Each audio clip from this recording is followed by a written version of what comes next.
Hello gardening friends, I'm Julie McDonald and I'm here at my farm stand in Flagstaff, Arizona, and I want to just do a brief video to share with you one of the best gardening tips that I have ever found, and that is the use of passive solar for your heat-loving plants.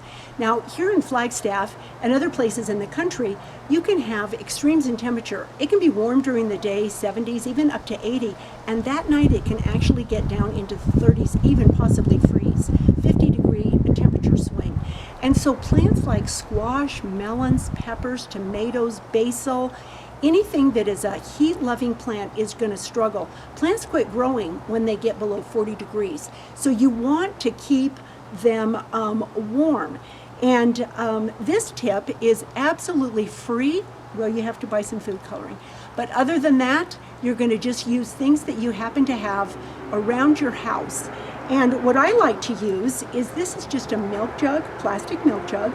And at first when I started doing this, and I did a video on making a mini greenhouse with the use of these water containers.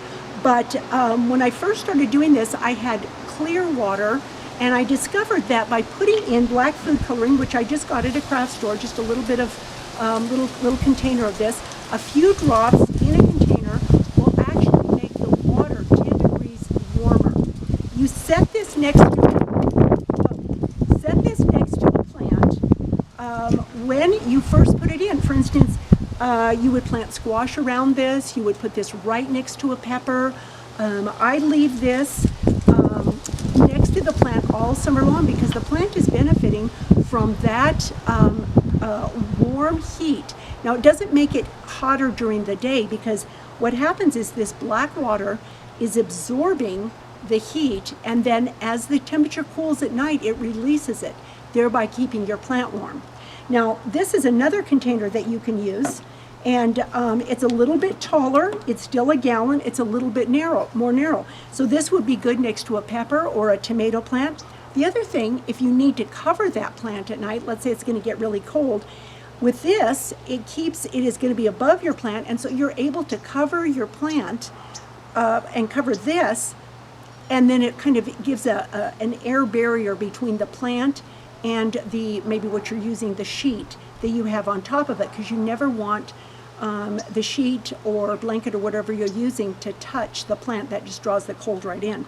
Now, I always put a lid on this because things can get in, insects or bacteria, other things, and grow. So keeping the lid on it is good, and that also keeps it from evaporating. And when this is in the garden, surprisingly, it actually disappears. If it didn't have this red lid, you wouldn't even see it. So it is really, really helpful. Now, I'm just using these as a demonstration here so that I don't get out 40 different things of plastic. But you can use something smaller and lay it on the ground between smaller plants. You can use the big Arrowhead water jugs that are 5 to 10 gallons. I have one next to a rose, and it's my only rose that has survived. That rose is 6 feet tall this year and has bloomed all summer because it has its Arrowhead water jug next to it. You can use a garbage can, just a big garbage can filled with water. Doesn't work quite as well because they're not clear, but if it's a dark color, it again is going to absorb the heat and release it at night.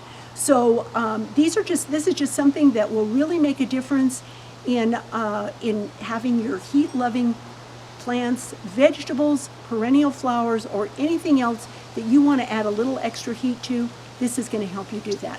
So happy gardening, and hope this is a helpful tip for you.